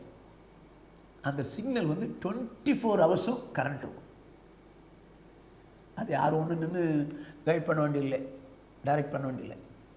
அதில் 24 மணி நேரம் என்ன இருக்கும், கரண்ட் வரும். அந்த சிக்னல் ஆட்டோமேட்டிக்காக ஒர்க் பண்ணிகிட்டு இருக்கும். ஆகையினால் நீ ஒன்று செய், நான் உனக்கு டே டியூட்டி கொடுக்குறேன். அதில் அந்த பக்கத்தில் அந்த கடையில் ஏதாவது ஒரு சேர் வாங்கி அந்த கடை பக்கத்திலே ஒரு நிழலில் உட்காந்துக்கோ. நீங்கள் சிக்னலுக்கு வர வேணாம், அங்கே உட்காந்துக்கோ. தப்பி தவறி ஏதோ ஒரு நேரத்தில் அறியாமல் எப்படியோ நடந்து போச்சு, இப்போது கரண்ட் ஃபெயிலியர், சிக்னல் ஒர்க் பண்ணாது. அந்த நேரத்தில் நீ ஒரு உதவி செய், நேரம் போ, அதை 2 நிமிஷம் நின்றுப்பார், அதுக்குள்ளே கரண்ட் வந்துடும். அதுக்கப்புறம் உட்காந்துக்க, உனக்கு நான் இவ்வளோ தூரம் பெர்மிஷன் கொடுக்குறேன், நானே உனக்கு ஆர்டர் கொடுக்குறேன், நீ போ அப்படின்னு சொல்லிட்டேன். ரொம்ப நன்றி ஐயா அப்படின்னு சொல்லிட்டு போனான். அந்த சிக்னலுக்கு மேம்பாலம் வருது, அது கீழே ஒரு சிக்னல் இருக்குது. இவன் என்ன பண்ணுறான், கடைக்கு தெரியாத கடை, ஆனால் போலீஸ்காரங்கன்னா ஒத்துக்கிட்டுவாங்கல்ல, சார் ஒரு சேர் கொடுங்க சார், இங்கே உட்காந்துக்கிறேன் அப்படின்னு உட்காந்துருக்கார், நிழலில் உட்காந்துருக்கிறார். திடீர்னு ஒரு நேரம் கரண்ட் ஃபெயிலியர். இப்போ மெல்ல மெல்ல மெல்ல ஓடி வர்றார். ஓடி வந்தால் அண்ணா மேம்பாலத்திலேருந்து 100 டன் எடையுள்ள இரும்பை ஏற்றிக்கிட்டு ஒரு லாரி வேகமாக வந்தது, வேகமாக வருது. இப்போ இந்த போலீஸ்காரர், AC sir, AC sir, lorry வருது சார், என்னை காப்பாற்றுங்க சார், காப்பாற்றுங்க சார் அப்படின்னா கேட்பாரு. ஏசி சார் இவனுக்கு என்ன கொடுத்துருக்கிறாரு, ஆர்டர் கொடுத்துருக்காரு, ஸ்டாப்னு சொல்லு அது நிற்குண்டா, ஆர்டர் கொடுத்துருக்கிறார். மேலேருந்து வரும்போது ஏசி சார் காப்பாற்றுங்க சார், காப்பாற்றுங்க சார் சொன்னால் ஏசி வர மாட்டார். இவன் ஆள் பட்டு மாதிரி இருந்தாலும் கையில் இருக்கிறது ஒரு தட்டு, இந்த தட்டு அப்படிங்க மெல்ல லாரிக்கினார அப்படி காமிச்சிட்டு எங்கே உள்ளது இப்படின்றான். அந்த லாரி கட்டா கட்டா கட்டா கட்டா கட்டா அப்படியே நிற்குது. எப்படி, இவனுக்கு ஒரு ஆர்டர் கொடுத்துருக்கிறார், யார், ஏசி, இதை வச்சு நீ செயல்படணும். இவன் அந்த நேரத்தில் ஏசி சார், ஏசி சார் நான் வருவாரா? அப்படியே அருமையான சௌர்ணே சௌரியே, உனக்கும் எனக்கும் சாத்தானை மேற்கொள்ளத்தக்கதான சக்தியை கொடுத்திருக்கிறார், வல்லமை தந்திருக்கிறார். அது ஒன்று மேற்கொள்ளக்கூடாத வல்லமை தந்திருக்கிறார். நீ பாவம் செய்கிற சூழ்நிலை, இயேசுவே என்னை காப்பாத்துங்கப்பா, இயேசுவே என்னை காப்பாத்துங்கப்பா, இயேசுவே என்னை காப்பாத்துங்கப்பான்னு சொன்னா வேஸ்ட். அதுக்கு மாறாக உன்கிட்ட இருக்கிற ஆர்டரை, ஆண்டவர் தந்த ஆர்டரை யூஸ் பண்ணு. பாவம் செய்ய மாட்டேன்னு தீர்மானிச்சுக்கல, இயேசுவை போல மாறணும்னு எண்ணி இருக்குதுல்ல, இயேசுவை நோக்கி கும்பிட்டு இருக்காத. அந்த நேரத்தில் உனக்கு ஆண்டவர் என்ன கொடுத்திருக்கிறாரு, சாத்தானை மேற்கொள்ள அதிகாரம் கொடுக்கிறார், தூண்டத்தான் செய்வான். அந்த நேரத்தில் சாத்தானுடைய வல்லமை மேற்கொள்ள அதிகாரம் கொடுத்த அந்த இயேசுனுடைய அதிகாரத்தை வச்சு நீ சாத்தானை மேற்கொள்ளலாம். எப்படி சாத்தானை மேற்கொள்ள முடியும்? 1 யோவான் 3வது அதிகாரம் 9வது வசனம். தேவனால் பிறந்த எவனும் பாவம் செய்யான், ஏனெனில் அவருடைய வித்து அவனுக்குள் தரித்திருக்கிறது, அவன் தேவனால் பிறந்தபடியினால் பாவம் செய்ய மாட்டான். வேதம் சொல்லுது பாருங்க, தேவனால் பிறந்த எவனும் பாவம் செய்ய மாட்டான். ஏன்? தேவனால் பிறந்தவனுக்குள்ள தேவனுடைய வித்து அவனுக்குள்ள இருக்குது, அதனால பாவம் செய்ய மாட்டான். அடே இது என்னது? தேவனால் பிறந்த பாவம் செய்ய மாட்டாங்க. ஏன்? அவருடைய வித்து இவனுக்குள்ள இருக்குது, அதிகாரம் கொடுத்து வச்சிருக்கிறாரு, அவனுக்குள்ள அவருடைய வித்து இருக்குது, அதனால பாவம் செய்ய மாட்டான். சாத்தான் தூண்டதான் செய்வான். அந்த வித்தை வச்சு ஜெயிக்கணும். அப்படியானால் வித்து என்றால் என்ன? 1 பேதுரு 1வது அதிகாரம் 23வது வசனம். அழிவுள்ள வித்தினாலே அல்ல, என்றென்றைக்கும் நிற்கிறதும் ஜீவன் உள்ளதுமான தேவ வசனமாகிய அழிவில்லாத வித்தினாலே மறுபடியும் ஜெனிப்பிக்கப்பட்டிருக்கிறீர்களே. கர்த்தருக்கு மகிமை உண்டாகட்டும். அழிவில்லாத ஜீவ வசனமாகிய வித்து. அப்ப வித்துங்கிறது என்னது? வசனங்க. அழியாத ஒரு வசனம், அழியாத வசனம்.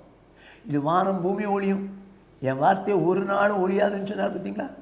அழியாத இந்த வித்து என்கிற வசனத்தை நமக்குள்ள வச்சுக்கிறார். இப்போ இதை வச்சு தான் என்ன பண்ணணும்? சாத்தானை எதிர்த்து. இந்த ஏசி அசிஸ்டன்ட் கமிஷனர் இவனுக்கு ஒரு ஆர்டர் கொடுத்துருக்காரு. இந்த ஸ்டாப்ங்கிற இதை வச்சு நீ அங்கே நின்று காரியம் செஞ்சுக்கன்னு கொடுத்துருக்காரு. இப்போ உபயோகப்படுத்துறது யார் கையில் தான் இருக்குது? அந்த கான்ஸ்டபிள் கையில் தான் இருக்குது. இப்போ வசனத்தை கொடுத்துருக்காரு. எது கொடுத்தாரு? சாத்தானை மேற்கொள்வதற்கு இந்த வசனம் தான் உன்னால் முடியும். வசனத்தை வச்சு தான் முடியும். நீ சொன்ன உடனே போகாது. ஆனால் அதிகாரம் கொடுக்குறேன், அதை ஜெயிக்கிறதுக்கு உனக்கு அதிகாரம் கொடுக்குறேன். அது எப்படி ஜெயிப்ப? என் வசனத்தை உள்ள வச்சுக்க. இந்த வசனம் தான் நம்மளை காப்பாத்துங்க. வசனத்தை வச்சு தான் சாத்தானை நம்ம ஜெயிக்க முடியும். யோவான் சொல்றாரு, தேவனால் பிறந்த எவனும் பாவம் செய்ய மாட்டான். ஏன்? ஏனென்றால் அவன் தன்னை காக்கிறான். அவருடைய வித்து அவனுக்குள் இருக்கிறது. அவருடைய வித்து அவனுக்குள் இருக்கிறது. அருமையான சௌரியே, நீ இயேசுவை போல பாவம் செய்யாம இருக்கணும்னா வேத வசனம் உனக்குள்ள இருக்கணும். அன்னைக்கு என்னைக்கோ பார்த்த சினிமா இன்னைக்கும் உன் கண்ணுக்கு முன்னாடி வந்துச்சுன்னா அதெல்லாம் உனக்கு டயலாக் பேச தெரியும். ஆனால் இயேசுவை நேசித்து நீ ரட்சிக்கப்பட்டு பைபிளை படிக்க ஆரம்பித்த காலத்துலேருந்து படிச்சுட்டு இருக்க. எத்தனை வசனம் உள்ள இருக்குது? ஏன் உன்னால் ஜெயிக்க முடியல? சாத்தானை ஏன் ஜெயிக்க முடியல? தூண்டும் போது அவன் பாவம் செய்ய வைக்க மாட்டான், பாவம் செய்ய தூண்டுவான். உன்னால் ஜெயிக்க முடியலன்னா அவன் பாவம் செய்வதற்கு அவன் தூண்டுகைக்கு நீயும் கீழ்பட்டு பாவம் செஞ்சிருவ. அதனால தான் ஆண்டவர் சொல்றாரு, அவருடைய வித்து அவனுக்குள் இருக்கிறது, இருக்கணும். வசனத்தை ஆட்டான நேரத்தில் சொல்லணும். ஆண்டவனுக்கு அதிகாரம் கொடுத்திருக்காரு. அதை மேற்கொள்றதுக்கு, சாத்தானுடைய தந்திரங்களை மேற்கொள்றதுக்கு அதிகாரம் கொடுத்திருக்கிறாரு. யோவான் சொல்றாரு, இயேசு போல மாறின யோவான் சொல்றாரு, 1 யோவான் 5வது அதிகாரம் 18வது வசனம். தேவனால் பிறந்த எவனும் பாவம் செய்யான் என்று அறிந்திருக்கிறோம். தேவனால் பிறந்தவன் தன்னை காக்கிறான், பொல்லாங்கன் அவனை தொடான். தேவனால் பிறந்தவன் எவனும் பாவம் செய்ய மாட்டான். ஏன் செய்ய மாட்டான்? அவன் தன்னை காக்கிறான். அப்ப யார் காக்கணும்? சாத்தான் தூண்டும் போது, பாவம் செய்ய தூண்டும் போது, அடுத்த பொருளை எடுக்கணும்னு சொல்லி தூண்டும் போது நீ என்ன செய்யணும்? வசனத்தை வச்சு காத்துக்க. பெண்ணும் பிறனுக்குள்ள யாதொன்று வச்சு அதில் 15 எழுதியிருக்குது. பொடாபிசாசு அப்படின்னு நீ சொன்னா எடுத்துனா அவன் ஓடி போயிடுவான். ஒன்னால நீ தான் காப்பாத்திக்கணும். இப்போ நீ பாவம் செய்யறதோ பாவம் செய்யாம இருக்கிறதோ உங்கையில் தான். இப்போ இயேசுவை போல மாறணும்னு நினைக்கிற நீ பாவம் செய்ய மாட்டேன் என்று சொல்லி தீர்மானிக்கிறல்ல. முதல்ல நான் இயேசு போல மாறணும்னு தீர்மானிக்கணும். 2வது பாவம் செய்ய மாட்டேன் அப்படின்னு தீர்மானிக்கணும். பாவம் செய்ய மாட்டேன் என்று சொல்லி தீர்மானிக்கிற நீ ஆண்டவர் கொடுத்த வசனத்தை மனசுக்குள்ள வச்சுக்கிட்டு சாத்தான் தூண்டும் போது இந்த வசனத்தை வச்சு நீ விரட்டிடணும். அப்படின்னா உன்னை காத்துக்கலாம். இப்போ அதை பாவம் செய்யறதோ பாவம் செய்ய வைக்கிறது போகிறதோ உன் கையில் தான் இருக்கு. நான் பல முறை சொல்லியிருக்கிறேன், ஆகியும் சொல்கிறேன். ஒரு மனுஷன் ஒரு பட்டர்ஃப்ளையை கையில் வச்சுருக்கான், கையில் மூடி வச்சுட்டான். அவனுக்கு தெரிஞ்ச ஒருத்தன்ட்ட கேட்குறான், நான் கைக்குள்ளே வச்சிருக்கிற பட்டர்ஃப்ளை செத்து போச்சா உயிரோடு இருக்குதா அப்படின்னு கேட்குறான். இந்த எதிரில் நிற்கிற மனுஷன் கேட்குறான், நினைக்கிறான், எதுக்கு இப்படி கேட்குறான்? செத்து போச்சா உயிரோடு இருக்குதா, எப்படி சொல்கிறது அப்படின்னு கொஞ்சம் பிளான் என்றான். அப்போ ஒருவேளை நம்ம உயிரோடு இருக்குன்னா கசிக்கிறான், நசுக்கி கொண்டுவோம். செத்து போச்சு அப்படின்னா பறக்க விட்டுருவான். ஆகையினால என்ன செய்வோம்? நான் சொன்னான், எதிர நிற்கிறவன், ஏப்பா உன் கைக்குள்ளே இருக்கிற இந்த பட்டர்ஃப்ளை சாவுறதும் உயிரோடு இருக்கிறதும் உன் கையில் தான்ப்பா. எப்படி சொல்கிறேன்? உயிரோடு இருக்கிற பட்டர்ஃப்ளை வச்சுருக்கேன், செத்து போச்சுன்னா விட்டுருவேன், நான் உயிரோடு இருக்குன்னா நசிக்குவேன். இது ரெண்டும் உங்க தான். அருமையான சௌரியே, இயேசு போல பாவம் இல்லாமல் வாழ வேண்டியது உன் கையில் தான் இருக்குது. உன் கையில் தான் இருக்குது. நீ நினச்சா வாழலாம், பாவம் இல்லாமல் வாழலாம். நீ நினச்சா பாவம் செய்யலாம். ரெண்டும் வாங்கிறது தான்.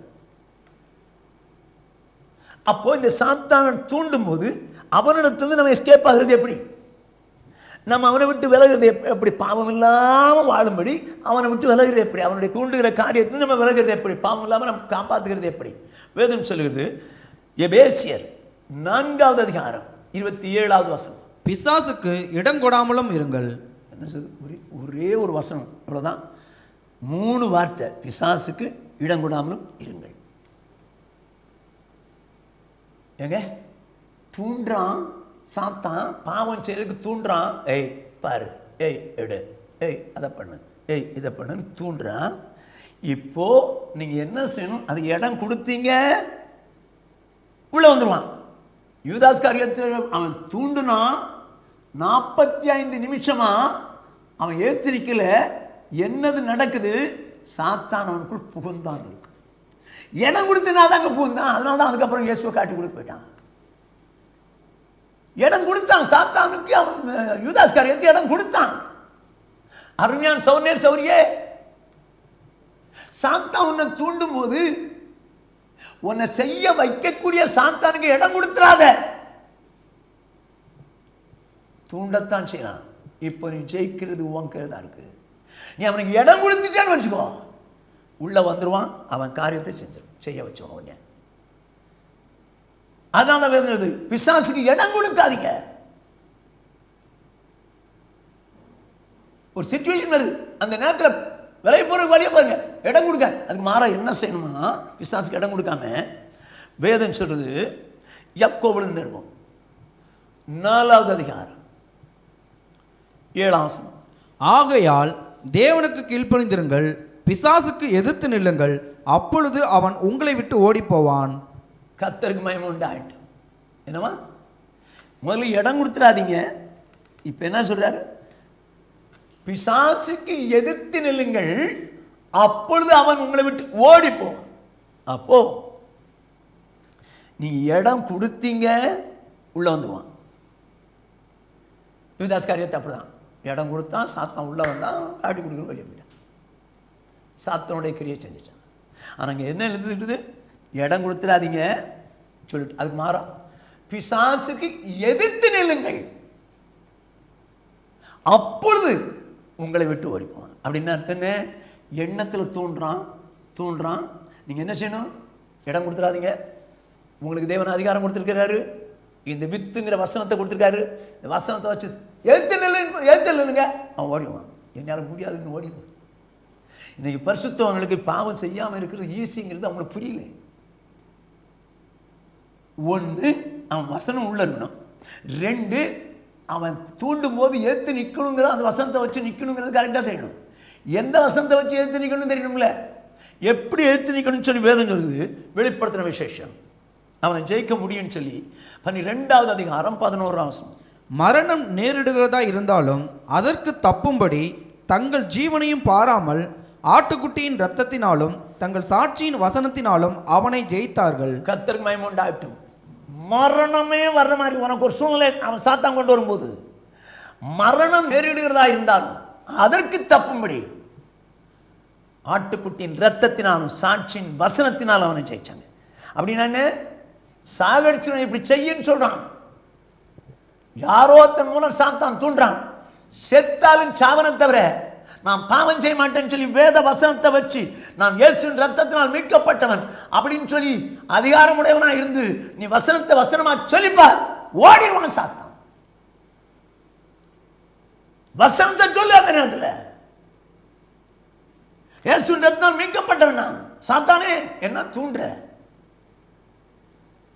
ஒன்னால என்னகிட்ட ஒண்ணுமே செய்ய முடியாது. இந்த பேர் இந்த வசனம் எப்படி இருக்கு? என்னால் முடியாது. ஒரு பெண் வர்றா, இச்சையை பார்க்க சொல்லி தூண்டுறான். பாரு ஒருத்தருங்கள அப்போது இந்த சிச்சுவேஷனில் நீங்கள் என்ன செய்யணும்? இயேசுன்றதுனால் மீட்கப்பட்டவன் வடா பிசாசு, பெண்ணை இச்சோடு பார்த்த விபச்சாரம் சொல்லியிருக்கு, பா இயேசு நம்ம அப்படின்னு சொல்லுங்க. இந்த வித்தை வச்சு நீங்கள் காப்பாற்றிக்கிறாங்க. வித்தை செஞ்சு இல்லை, வித்தை வச்சு காப்பாற்றலாம். வசனத்தை வச்சு நீங்கள் உங்களை காப்பாற்றிக்கலாம். யோசித்து பாருங்க. நீங்கள் அந்த வசனத்தை வச்சு ஜெயிக்க முடியுங்களா? நீங்கள் அதை உங்களுக்கு மேட்டரே தெரியல, என்னைக்கு வரைக்கும் அதை ஜெயிக்கிறதுக்கு என்ன அப்படின்னே தெரியாமல போச்சு. ஸோ பாவம் செய்யாமல் இருக்க முடியுங்க. இயேசுவை போல பாவம் செய்யாமல் இருக்க முடியும். அவன் தூண்டும் போது சாத்தானுக்கு தேவன் தந்த அந்த வசனத்தை வச்சு ஏற்றுட்டீங்கன்னு வச்சுங்க, அவன் துண்டை காணும் துணியை காணும்னு ஓடிவான். ஓகே, ஒன்று, இயேசுவை போல மாற வேண்டும் என்கிற எண்ணம் ஒரு மனுஷனுக்குள்ள வேணும். நான் இயேசுவை போல மாறித்தான் அவன் அப்படிங்கிற எண்ணம். 2, இயேசு பாவம் செய்யாதவர், அதே போல நான் பாவம் செய்ய மாட்டேன் அப்படின்னு தீர்மானிக்கணும். நான் பாவம் செய்ய மாட்டேன் அப்படின்னு தீர்மானிக்கணும். பாவம் செய்யும்படி சாத்தான் தூண்டுவான். ஆனால் நீங்களும் நானும் ஆண்டவர் நமக்குள்ளே வைத்திருக்கிற அந்த வசனத்தை வைத்து அவனை ஏற்று நிற்கும் போது அவனால் நம்மை பாவம் செய்ய வைக்க முடியாத ஓடிவான். 3ஆவதாக வேதம் சொல்கிறது, யோவான் எழுதின சுவிசேஷம் 17வது அதிகாரம் 17வது வசனம், உம்முடைய சத்தியத்தினாலே அவர்களை பரிசுத்தமாக்கும், உம்முடைய வசனமே சத்தியம். கர்த்தருக்கு மகிமை உண்டாகட்டும். என்னவா? உம்முடைய சத்தியத்தினாலே அவளை பரிசுத்தமாக்கும், உம்முடைய வசனமே சத்தியம். அப்போ எது நம்மை பரிசுத்தம் ஆக்கக்கூடியது? இயேசுவை போல வசனங்க. வசனம் வசனம் தான் நம்மை இயேசுவை போல பரிசுத்தாக்கும்.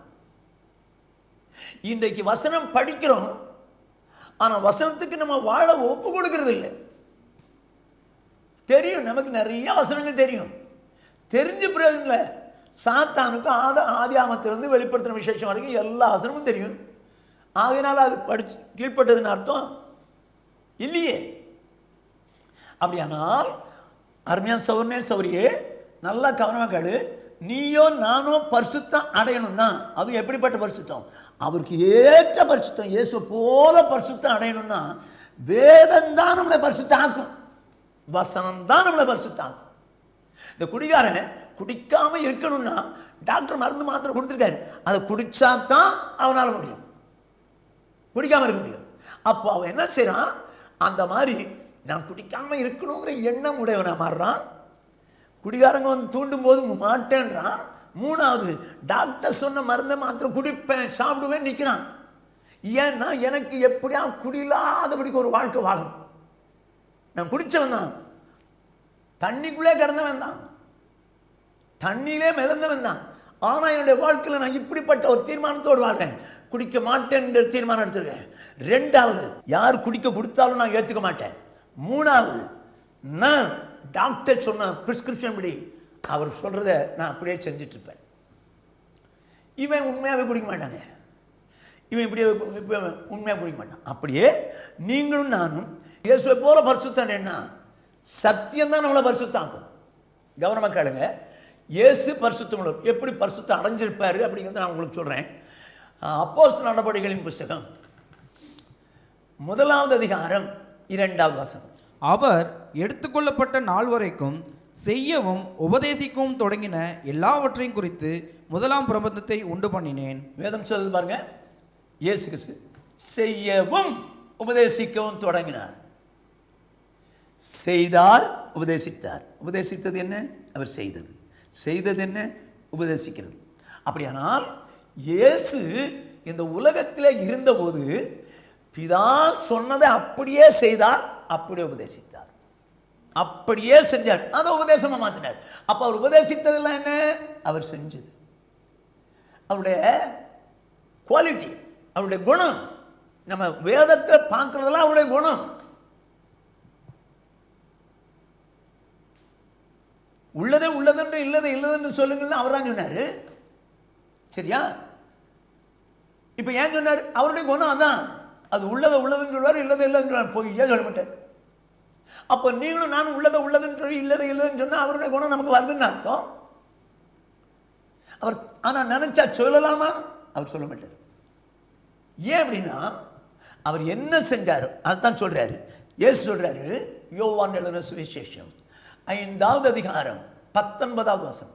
அப்பொழுது இயேசு அவர்களை நோக்கி, மெய்யாகவே மெய்யாகவே நான் உங்களுக்கு சொல்லுகிறேன், பிதாவானவர் செய்ய குமாரன் காண்கிறது எதுவோ அதையே அன்றி வேறொன்றையும் தாமாய் செய்ய மாட்டார். அவர் எவைகளை செய்கிறாரோ அவைகளை குமாரனும் அந்தபடியே செய்கிறார். கர்த்தருக்கு மகிமை உண்டாகட்டும். என்னவா? இயேசு எப்படியா? பிதா எவைகளை செய்கிறாரோ அவைகளை அந்தபடி செய்கிறார். அவர் ஒன்றும் தாமாய் செய்ய மாட்டார். ஆனால் அவரால் தாமா செய்ய முடியுமா? முடியும், முடியும்.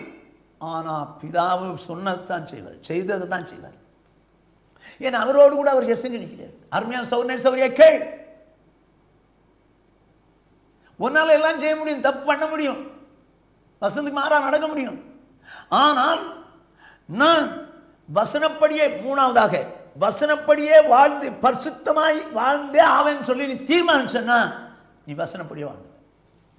நான் பாவம் செய்ய மாட்டேங்கிறது வேறங்க, பரிசுத்தமாக வாழணுங்கிறது வேற. இப்போ நான் பரிசுத்தமாக வாழ்ந்தே ஆவேன் அப்படின்னு ஒரு தீர்மானம் எடுக்கணும். அந்த குடிகாரன் நான் குடிக்கவே மாட்டேன் அப்படின்னு தீர்மானம் எடுத்தான். அதுக்கப்புறம் என்ன பண்ணுறான்? குடிகாரன் வந்தோடனே அவங்கள நெக்லெக்ட் பண்ணுறான். மூணாவது டாக்டர் என்ன சொல்கிறார்? இதை சாப்பிடு, அதை சாப்பிடு, அதை சாப்பிடு, இதை சாப்பிடு அப்படின்னு சொல்கிறார். அதைத்தான் செய்கிறான். அப்படியே நீங்களும் நானும் ஆண்டவர் சொன்ன வசனத்தின்படியே ஜீவிச்சணும். ஏன்னு கேளுங்க, அவர் செய்ய உபதேசித்தும் தொடங்கினார். அப்போ உபதேசம் என்ன செஞ்சது என்ன செஞ்சார்? பிதா செஞ்சதை அப்படியே செஞ்சார். அவர் தாமாய் ஒன்றும் செய்ய மாட்டார், ஒன்றும் செய்ய மாட்டார். அப்போ அவர் செஞ்சது தான் ரெக்கார்டாக வெளியே வந்திருக்குது பைபிளில் நமக்கு வசனமாக. அத்தனையும் இயேசு செஞ்சது. சரிதானா? இப்போ அவர் பரிசுத்தமாக இருந்தார். அந்த பரிசுத்தமாக வாழணுங்கிறதுக்காக தான் அந்த ரெக்கார்ட் மாதிரி நமக்கு அடித்து கொடுத்துருக்காங்க ஃப்ரண்ட்டில். இப்போவே தான் அழகா சொல்லுது. 2 பேதுரு புஸ்தகம் 1வது அதிகாரம் 4வது வசனம். இச்சையினால் உலகத்தில் உண்டான கேட்டுக்கு தப்பி திவ்ய சுபாவத்துக்கு பங்குள்ளவர்கள் ஆகும் பொருட்டு மகா மேன்மையும் அருமையுமான வாக்குத்தத்தங்களும் அவைகளினாலே நமக்கு அளிக்கப்பட்டிருக்கிறது. அருமையானவர்களே, இங்கே வேதம் சொல்றதை கவனிங்க. இச்சையினால் உலகத்தில் உண்டான கேடு அப்படின்னா, ஒரு மனுஷனுக்குள்ள இச்சை இருக்குதுன்னா உலகம் இழுத்துரும், கேட்டுக்கு கொண்டு வரும். இப்போ அந்த கேட்டுக்கு, இச்சையினால் உண்டான அந்த கேட்டுக்கு தப்பி திவ்ய சுவாவத்துக்கு, திவ்ய சுவாவம்னா தெய்வீக சுவாவம், தெய்வீக சுவாவத்துக்கு பங்குள்ளவர்களாய் மாறுபடிக்கு இயேசுக்கு அன்பான சிஷ்யன் யோவான் அவன் திவ்ய வாசகனாய் மாறிவிட்டான் போது. அது எப்படி நான் பின்னால் சொல்றேன். இந்த தெய்வீக சுவாவத்தை அடைந்து விடக்கூடாது என்பதற்காக தான் சாத்தான் இச்சைகளை தூண்டான், வசனத்துக்கு மாறா போகிறதுக்கு. ஆனால் வேதம் என்ன சொல்லுது? இச்சையினால் உலகத்தில் உண்டான கேட்டுக்கு தப்பி. அப்ப அது கேடு இச்சைனா தான். கேட்டுக்கு தப்பி திவ்ய சுவாவத்துக்கு அப்படின்னா தெய்வீக சுவாவத்துக்கு பங்குள்ளவர்கள் ஆவதற்கு மகா மேன்மையும் அருமையுமான வாக்குத்தத்தங்களும் அவைகளினாலே நமக்கு உண்டாயிருக்கிறது. இந்த வாக்குத்தத்தங்கள் வசனங்கள் எல்லாம் எதுக்காக கொடுக்கப்பட்டது? இயேசுவை போல பரிசுத்த அடையிறது கொடுக்கப்பட்டது. இயேசுவை போல பரிசுத்த அடையிறது கொடுக்கப்பட்டது. அருமையான சௌரியே, ரட்சிக்கப்பட்டு சபைக்குள்ளே இருக்கிற நீ, சபையிலே போதகர் சொல்கிற வசனங்களுக்கு நடுங்கிறவனாக இருக்கிறாயா, நடுங்கிறவளா இருக்கிறாயா? அவர் சொன்னது சுயமா சொல்லி இருந்தார்னா ஏற்றுக்கொள்ளாத. வேதத்தை வேதமா சொன்னா நீ பரிசுத்த அடையிறக்கா கர்த்தருடைய ஆவியானவர் ஊழியக்காரர் மூலமா உனக்கிட்ட பேசுறாருன்னு அர்த்தம். நீ என்ன சொல்ல போற? என்ன சொல்ல போற? கர்த்தர் என்கிட்ட பேசட்டும், அப்புறம் நான் கீழ்ப்படிய போறேன்றியா? இந்த பேர் வேதத்தில் ஆண்டவர் பேசுனது தான் எழுதி வச்சுது. அதைத்தான் அந்த ஊழியக்காரர் சொல்றார். அதைத்தான் சொல்லுவார்னா அவர் எழுதுனது. இன்னொரு தடவை உங்ககிட்ட வந்து எப்படி பேசுவாரு? எப்படி பேசுவாரு? இன்னும் ஆண்டவர் என்கிட்ட வந்து பேசட்டுன்றிய வானத்து குதிச்சு வந்து மகளை எப்படி பண்ணணும் மாத்தியா சொல்லி தருவாரு. அவர் வசனம் ஒரு நாள் மாறாது. அவர் நேற்றும் இன்றும் என்று மாறாதவர் இருக்கிறது போல அவர் சொன்ன வசனம் ஒரு நாள் மாறாது, மாற்ற முடியாதுங்க. அப்படி ஆனால் ஊழியக்காரர் வசனத்தை சொல்லும், வசனமா சொல்லும் போது ஆண்டவரே இது நான் ஆண்டவருக்கு அடிமை சொல்லிட்டு போ. மரியாதை சொல்லலையா? சிச்சுவேஷன் வேற மாதிரி இருக்கும்போது தூதன் வந்து சொன்ன ஆண்டவரே நான் இதோ ஆண்டவருக்கு அடிமைன்னு சொன்னான் அவா அப்படி உடனே கீழ்ப்படிய பாரு. ஆபிரகாம் உடனே கீழ்ப்படியா? ஏங்க அவங்கெல்லாம் தேவனை நேசிக்கிறவங்க. ஒன்னால கீழ்ப்படிய முடியலன்னா காரணம் தெரியுமா? அவர் மேல நேசம் இல்லை. அவர் மேல நேசம் இல்லை. ஆண்டவர் என்ன விரும்புகிறார் தெரியுமா? ஏசாயா 66வது அதிகாரம் 2ஆம் வசனம்.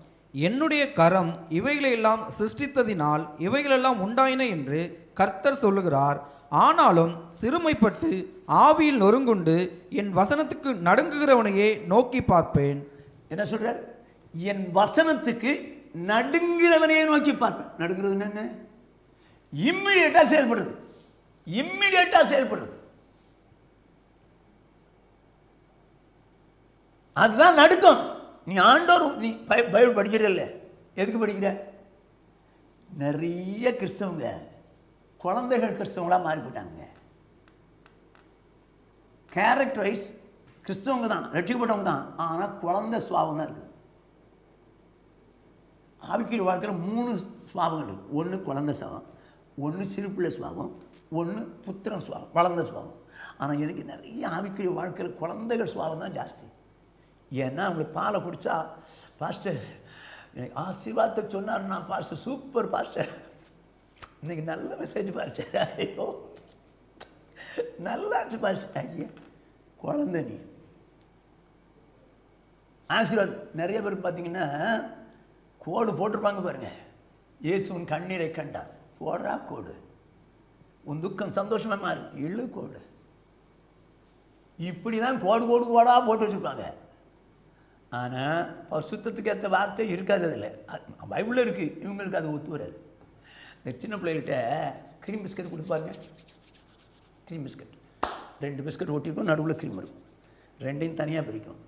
இந்த க்ரீமை மட்டும் நக்கும் நக்கும், இந்த பக்கமாக அந்த பக்கம் நக்கிட்டு பிஸ்கட் போடும்.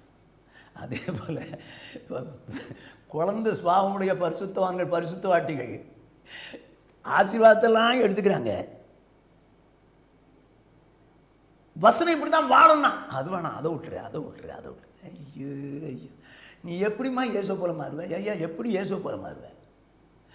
இந்த இயேசுவை போல மாறுறதுக்கு தான் தேவன் இந்த வார்த்தைகளை பரிசுத்த வேதத்தை உங்கள்கிட்ட என்கிட்ட கொடுத்துருக்கிறாருங்க. சத்தியத்தினால் அவளை பரிசுத்தமாக்கும். இப்படி வசனமே சத்தியம்.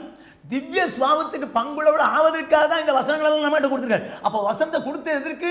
வசனத்தை பற்றி நடுங்கிறதுக்கு. உடனே கீழ்ப்படினுங்க, உடனே கீழ்ப்படியணும்.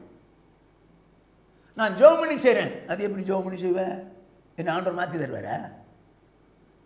ஆண்டவர் உன்ட்ட பேசின பிறகு என்ன பண்ணுறேன்? நான் ஜெபம் பண்ணிட்டு அப்புறம் செய்கிறேன், அது எப்படி ஜெபம் பண்ணுவேன்?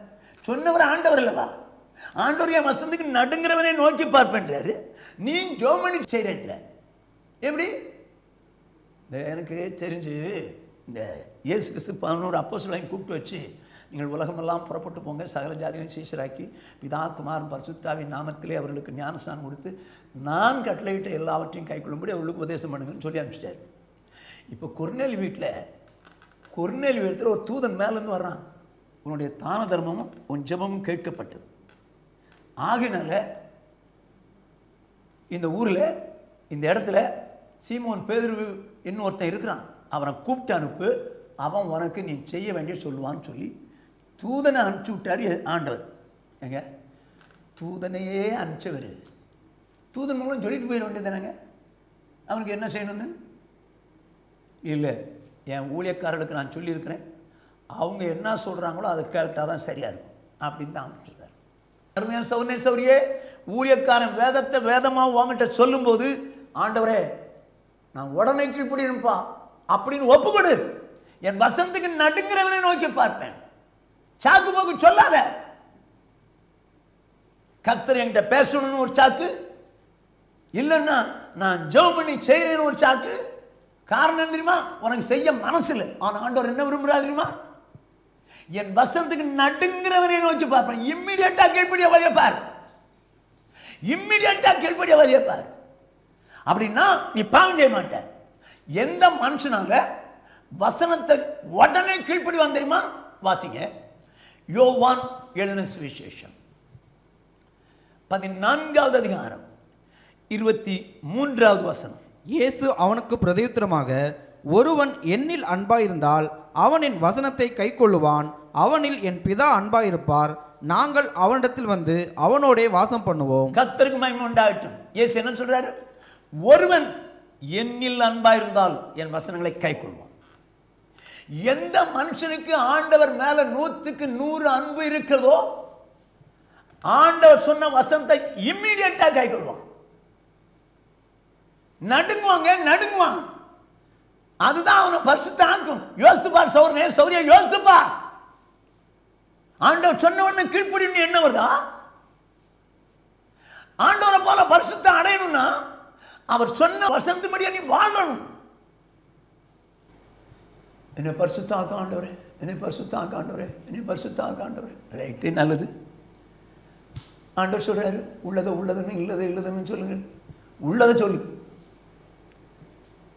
சொல்லு, உடனே கீழ்ப்படிய பாரு. கடன்காரன் வந்தான்னு நீங்கள் பாசிட்டு சொல்கிறாரு கடன் வாங்கலான்னு சொல்கிறா போதும். இல்லை, கடனே வாங்க முடியாது. வசனம் தான், அன்பினால் அன்றி வேறொன்றிலும் கடன்படாது. இது வசனம் தானே? வசனம் ரோமர் 13:8 இருக்கு. ஓகே, இந்த வசனத்தை யார் உடனே நடுங்குவாங்க? ஆண்டவர் மேலே அன்பு இருக்கிறவன் தாங்க கடன் வாங்க மாட்டேன். எத்தனை ஊழியக்காரன், எத்தனை விசுவாசி கடன் வாங்கிட்டு இருக்க. ஆண்டவர் ஆனால் இயேசு வந்தால் பறந்துடும். அது எப்படி பறப்ப? நீ அது எப்படி பறப்ப? உன்னால் பறக்க முடியாதுமா. எப்பா, உன்னால் பறக்க முடியாது. ஏன்னா நீ வசந்தபடி வாழ்ந்து பரிசுத்தம் ஆகலையே. இயேசு போல பரிசுத்தம் ஆகலையே. உன்னால் ஆக முடியாது. யாரோ மாற்றி சொல்ற வயிற்றுக்கு ஊழியம் என்ன பண்ணுவான்? கடன் வாங்கினா தப்பு இல்லை, அது ஒன்றும் பாவம் இல்லை அப்படின்னு சொல்லி தான் கொடுக்குறதுக்கு வசதி இருக்குல்ல, கொடுத்துடலாம், பயப்படாத அப்படின்னு சொல்லி வயிற்றுக்கு ஊழியம் செய்யணும்னு சொல்லி கொடுப்பான். நீ அவன் சொல்லுக்கு நடுங்கிறிய தவிர ஆண்டவர் சொல்லுக்கு நடுங்க மாட்டேங்கிறிய.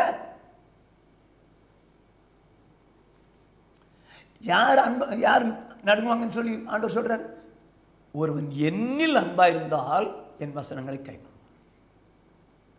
என்னில் அன்பாயிராதவன் என் வசனங்களை கைக்கொள்ள மாட்டான்னு 24வது வசனத்தில் அவரே சொல்றார்.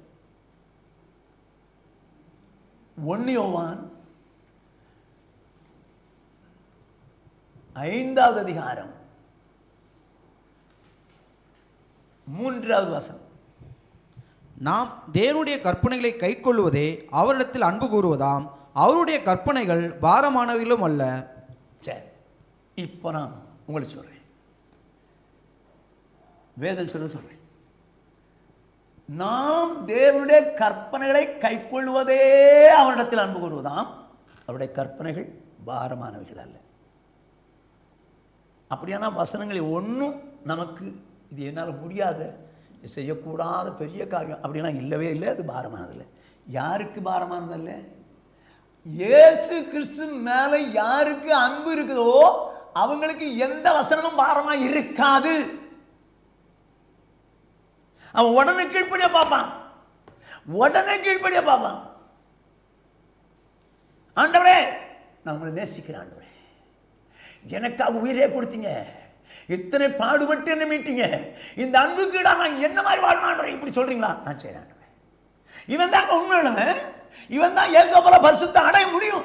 ஜீசஸ், நான் அப்படிதான் ஜெபிக்கிறேன். என்ன சொன்னாலும் உடனே கை வச்சுட்டு நான் வாழ்றேன் ஆண்டவரே, எனக்கு கிருபை தாங்க இருக்க.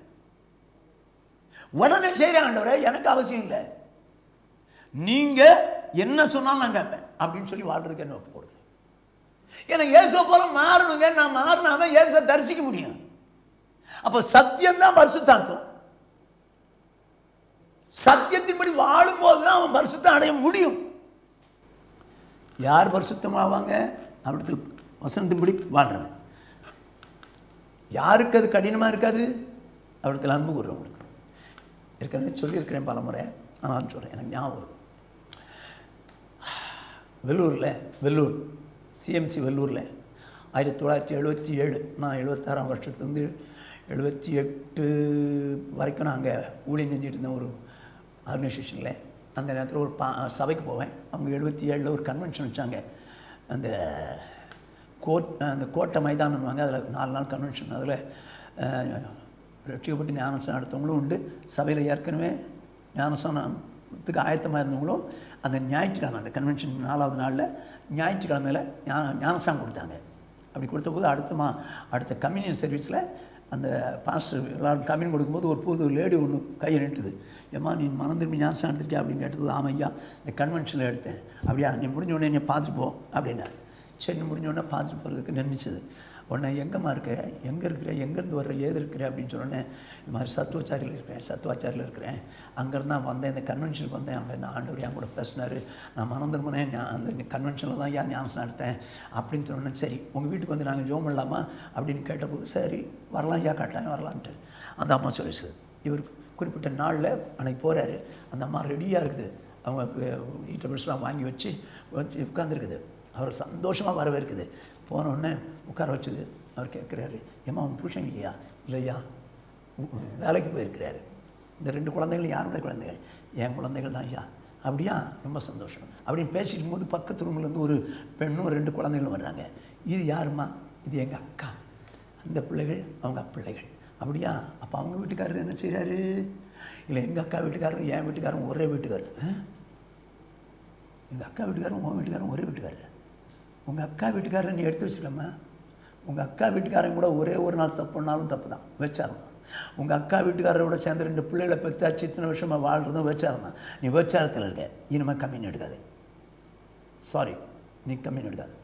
இது விபச்சாரம், ஏன்னா அது தெரியாது. ஆகையினால ஆண்டவர் ஏற்றுக்கொண்டு ஞானஸ்நானம் எடுத்துருச்சு. இப்போ சொல்கிறேன், நீ வந்துட்டு இது உனக்கு தெரியல, ஆனால் விபச்சாரம், நான் கம்மின் கொடுக்க முடியாதுட்டேன். ஐயா, கம்மின் கொடுக்க முடியலன்னா இயேசுவோடு சேர்ந்திருக்க முடியாது, அவர் வருகையில் காணப்பட முடியாதுன்னு சொன்னீங்களே, அது உண்மைதான். ஆனால் நீ எடுக்க முடியாது. என்னையா செய்யணும்? அப்போ நான் என் புருஷனை விட்டு போயிடுறேன் எங்கேயாவது. இல்லைம்மா, அவன் விட மாட்டான். எங்கேயாவது தேடி வருவான். பிள்ளைகள் அப்பான்னு வந்து நிற்பாங்க, அவனும் உன்னை தொடுவான். நீ என்ன சொல்ல போகிற? ஐயா, என்னையா செய்யணும் சொல்லுங்க ஐயா, நான் செய்கிறேன். ஏம்மா, உன்னால் செய்ய முடியாது, சொல்லுங்க, நான் செய்கிறேன். ஒன்று உன் புருஷன் சாகணும், இல்லை நான் உன் அக்கா சாகணும். 2ல் யாராவது செத்தா தான் முடியும். சரி, ஆனால் சர்ச்சுக்கு வரலாமா? அதுவா, நான் ஒன்றும் சொல்ல முடியாது. வந்துக்கிட்டே இருந்தா 6 மாதம் கழித்து அவர் சொல்கிறார் சாட்சியில், கர்த்தருக்கு மகிமை உண்டாகட்டும், நான் ஞானஸ்நானம் எடுத்தும் கர்த்தருடைய பந்தியில் பங்கு பெறக்கூடாது. அப்படிக்கு ஒரு தடை இருந்துச்சு. ஆண்டவர்கிட்ட கேட்டேன், அந்த தடை நீக்க சொல்லி கேட்டேன். கர்த்தர் நீக்கினார். இப்பொழுது நான் பரிசுத்த பந்தியில் பங்கு பெறதுக்கு தகுதியாக இருக்கிறேன்னு சொல்லி சாட்சி சொல்லிட்டு உட்காந்துருச்சு. உடனே அந்த பாஸ்டர் எழுப்புறாரு, எழும்புமா, இந்த மேட்ரு உனக்கு எனக்கு தான் தெரியும். நீ பப்ளிக்லே சொன்னதுனால, சபை நடுவில் சொன்னதுனால அவன்கிட்ட கேட்குறேன், யார் உனக்கு எப்படிம்மா இந்த பந்தியில் பங்கு பெறதுக்கு தகுதி கிடச்சிச்சு சொல்லு. என் புருஷன் செத்துட்டார் ஐயா. ஓகே, ஏங்க, ஒரு வசனத்துக்கு நடுங்கிறதுக்கு தான் புருஷனையும் இழக்க தயார். ஏன் தெரியுமா? ஆண்டவர் மேல அன்பு. அருமையான சௌரியே, என் ஆண்டவராக இயேசு கிறிஸ்துக்கு மேல அன்பு உனக்கு இருந்துச்சுன்னா எந்த வசனம் உனக்கு கஷ்டமா இருக்காது, கடினமா இருக்காது, எல்லாம் ஈஸியா இருக்கும். யோவானை குறித்து வேதம் சொல்லும், வெளிப்படுத்தின விசேஷத்தின் தலைப்பு என்ன சொல்லு பாருங்க. திவ்ய வாசகனாகிய யோவானுக்கு வெளிப்படுத்தின விசேஷம் இருக்கு. திவ்ய வாசகன்னா தெய்வீக சுவாவுடையவன். அப்போ இவனுக்கு மட்டும் எப்படிங்க தெய்வீக சுவாவம்? இவன் என்னதான் பண்ணிட்டான்? வாசிப்போம். யோவான் 19:26-27. அப்பொழுது இயேசு தம்முடைய தாயையும் அருகே நின்ற தமக்கு அன்பாயிருந்த சீசனையும் கண்டு தம்முடைய தாயை நோக்கி, ஸ்திரீயே, அதோ உன் மகன் என்றார். பின்பு அந்த சீசனை நோக்கி, அதோ உன் தாய் என்றார். அந்நேரம் முதல் அந்த சீசன் அவளை தன்னிடமாய் ஏற்றுக்கொண்டான். பாருங்க, இயேசு போல எப்படி மாறினான்னு பாருங்க. ஒன்று, இயேசுக்கு அன்பானவனா இருந்தான். 2, இயேசு சொன்ன உடனே தன்னிடமாய் சேர்த்துக்கொண்டான். என் குடும்பம் இருக்குங்க, எல்லாரும் இருக்காங்க. குடும்பத்தாட்டெல்லாம் கேட்கணும்னு சொல்ல, ஆண்டவரே எனக்கு கொஞ்சம் பெர்மிஷன் கொடுங்க, நான் எல்லாம் கொஞ்சம் ஏதாவது ரெடி பண்ணிட்டு சேர்க்குறேன். இன்னும் ஆங்கிலத்தில் அந்த நேரமே அவன் வீட்டுக்கு மரியாதை கூட்டிட்டு போயிட்டாங்க. அருமையான சோதனை. ஏன் தெரியுமா? வசந்துக்கு நடுங்கிறவன் அவன் இயேசுவை போல மாறிட்டான். அதே போல நீயும் நானும் நடுங்கினா பாவம் இல்லாத மாத்திரம் இல்லை, பரிசுத்தமாக இயேசுவை போல பரிசுத்தம் அடைய முடியும். இயேசுவை போல மாறணும்னா ஒன்று, இயேசுவை போல மாற வேண்டும் என்ற எண்ணம் வேண்டும். 2வது, இயேசுவை போல் பாவம் செய்ய மாட்டேங்கிற ஒரு தீர்மானம் வேண்டும். 3வது, இயேசுவை போல பரிசுத்தமாக வாழ வசந்தமுடைய வாழ்வேன் என்று சொல்லி தீர்மானிக்க வேண்டும். அப்படி தீர்மானிக்கலாமா? ஆண்டவர்கிட்ட ஒப்பு கொடுக்கலாமா? எல்லாரும் அப்படியே கண்களை மூடலாம். ஜீசஸ் இயேசுவை போல மாற்றும். இன்றைக்கு நான் செய்யும் இந்த தீர்மானத்தை என்றைக்கும் காத்திட ஆவியால் நிரப்பும். நொறுக்கும் உருக்கும் உடையும் வனையும் உமக்கே உகந்த தூய சரீரமாய் ஐம்பொறிகளையும் உமக்குள் அடக்கும் இயேசுவே ஆவியால் நிரப்போம். உமக்கும் எனக்கும் இடையில் எதுவும் என்றுமே வராமல் காத்திடும். உம்மை போல் யாருண்டு எந்தன் இயேசுநாதா, இந்த பாதலத்தில் உம்மை போல் யாருண்டு.